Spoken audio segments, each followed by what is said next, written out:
Hola estudiantes, bienvenidos a la clase de español 2 y feliz 5 de mayo. Hoy es 5 de mayo. As you know, 5 de mayo is the celebration is not the Independence Day of Mexico because that's in September. They celebrate the commemoration of the Battle of Puebla when the Mexicans won against the French. So it turned out to be basically an American drinking day, but if you want to look more about it, if you want to learn more about it, you can Google and learn more about Cinco de Mayo. What is the real celebration, the commemoration on this day? But today we are going to vamos a aprender, este es el objetivo de hoy. Yo puedo usar el imperfecto en contexto.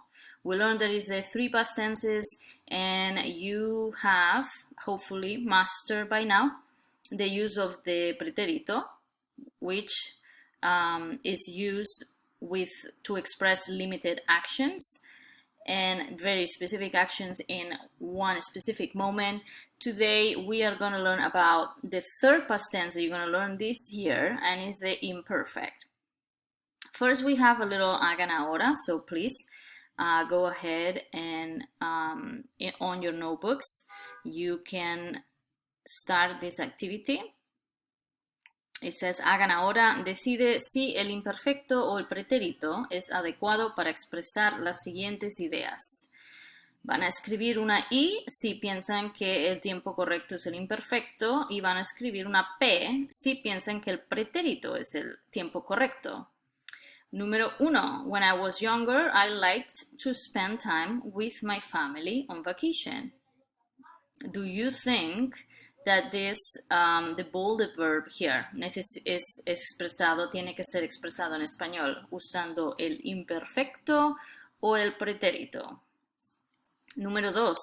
We camped for the first time.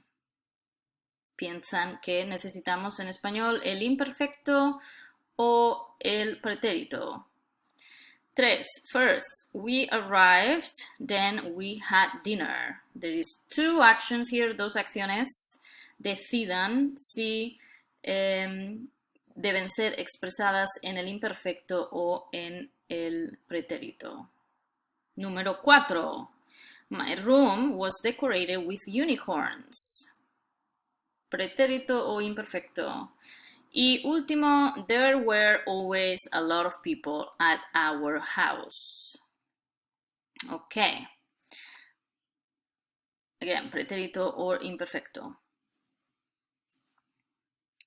Okay, you can pause the video here if you need more time. Take all the time that you need. So please stop the recording here if you wish to take more time to do the hagan ahora. Check your answers, but I'm gonna go, if I have time, I'm gonna go back to this. So once we learn the imperfecto, we can go back to the do now and see more the reasoning behind it. Okay? So check your answers, but I will come back here. Now, hoy, ¿cuándo usamos el imperfecto? So we have learned that the pretérito is used to express very specific, limited events in the past that happen at a very specific period in time.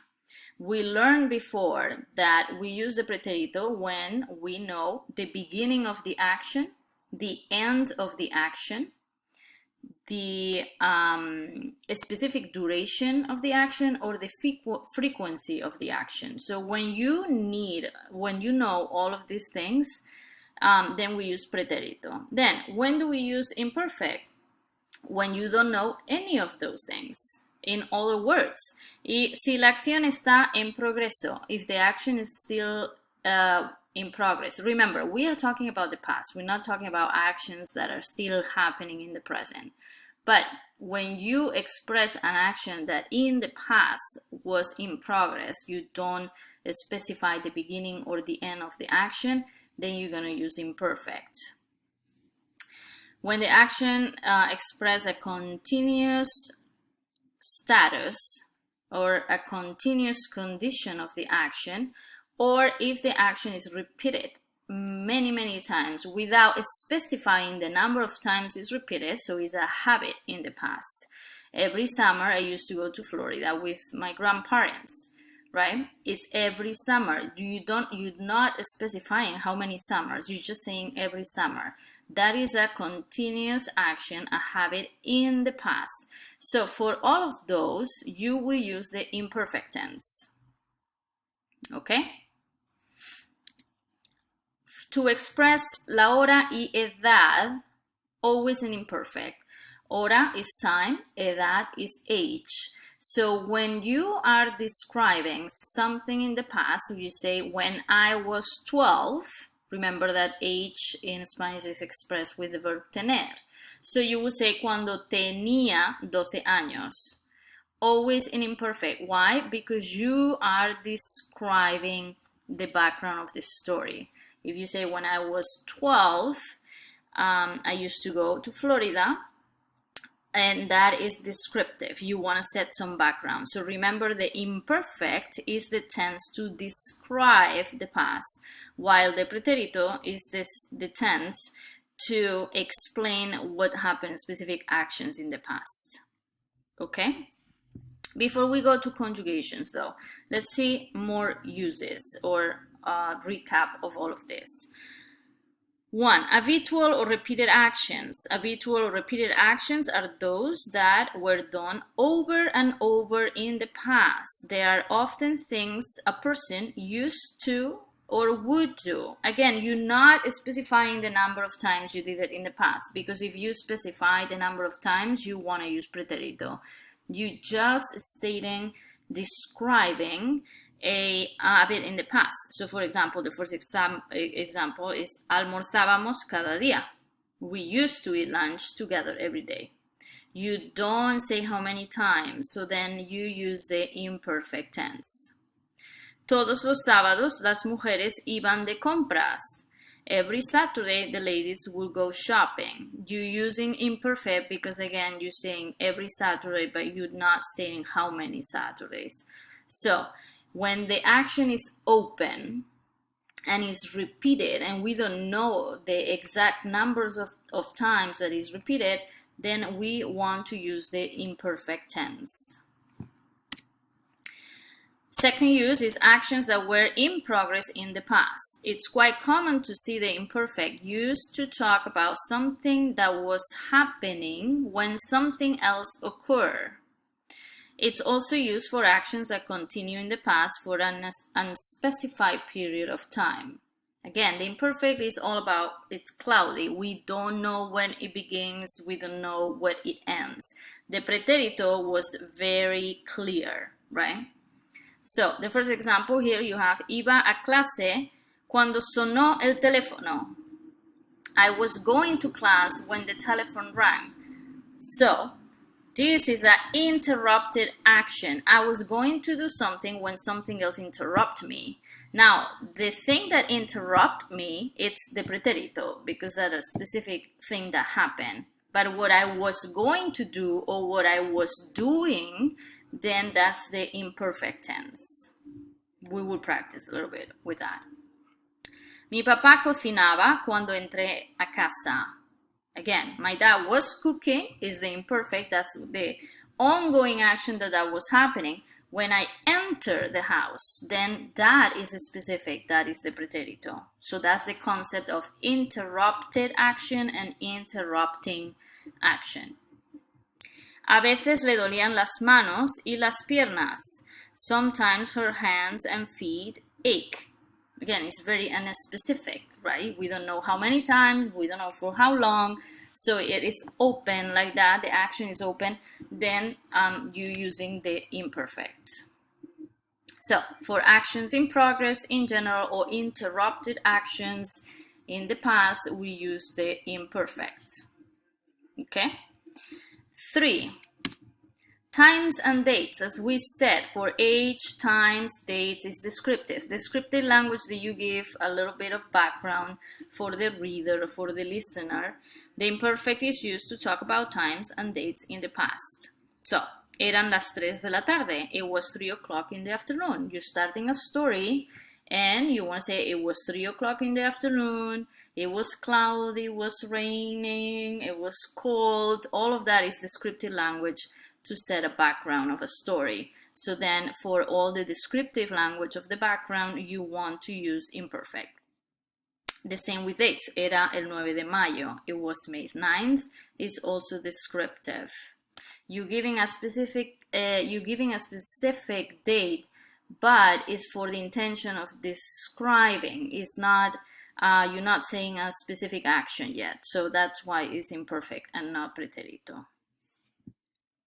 4. Age. We said the imperfect is commonly used to talk about age in the past.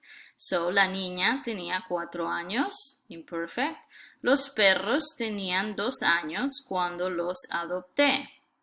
The dogs were 2 years old when I adopted them. So, the age part is in imperfect, but adopted them is in pretérito because that's a specific action. Okay? Y número 5, descriptions of characteristics, conditions, and feelings. The imperfect is used to give descriptions in the past, especially those that set the scene in terms of the senses. Again, you're explaining a story, you want to give some detail. What makes your story more rich or more interesting is actually the details that you include. So not the actions. The actions are very specific. You're going to use pretérito on those, but any detail that you introduce in your story, you want to use the imperfect. So, mi profesor era alto y tenía el pelo ondulado. My professor was tall and had wavy hair. You're not saying anything that the professor is doing, specific actions. You're just describing. So that's why you want to use the imperfect here. El campo era bello. The countryside was beautiful. The countryside is not doing anything. You're just describing the countryside. Hacía calor esa noche. It was hot that night. You're describing the weather at that moment. So it's descriptive language, then it's imperfecto. For feelings also, me sentía feliz con mi trabajo nuevo. You're just describing. I was happy with my new job. Or quería mudarme a otro país. I wanted to move to another country. Doesn't mean that you did it. You wanted to. So careful with the verb querer in the past tense, because if it's an action that you wanted to do, then it's descriptive because you never did it, right? So pretérito is for specific actions that you did in the past. Imperfect is for descriptive language. Okay? So, to recap, the imperfect tense is used to refer to actions in the past that recur frequently, ongoing actions in the past. It's also used to refer to actions that happen over an extended period of time. It's used to set the stage to say what was happening when something else happened. So the concept of interrupted action, interrupting action that we saw. Times and dates in the past are communicated with the imperfect tense because it's descriptive language, you're setting a background, and feelings are usually communicated with the imperfect tense. If it's a description, also you add in description. Okay, so these are the uses of the imperfect. Okay, we will practice a lot and then we will see pretérito versus imperfect. That requires, as we said in the other PowerPoint, that requires a lot of practice, and you need to have patience with yourselves because at the beginning it's gonna feel a little confusing, but the more you practice, the clearer it will be. Okay. Frequency words that are often used with the imperfect tense. There you have them. There's all words, adverbs that obviously express frequency more than once or not specific. Okay, so I'm gonna leave it here and then I will introduce the conjugation of the imperfect. Okay, the imperfect conjugation is very, very simple, and you are going to watch another PowerPoint for the conjugation. So after you finish with this, please watch the conjugation PowerPoint. Ciao!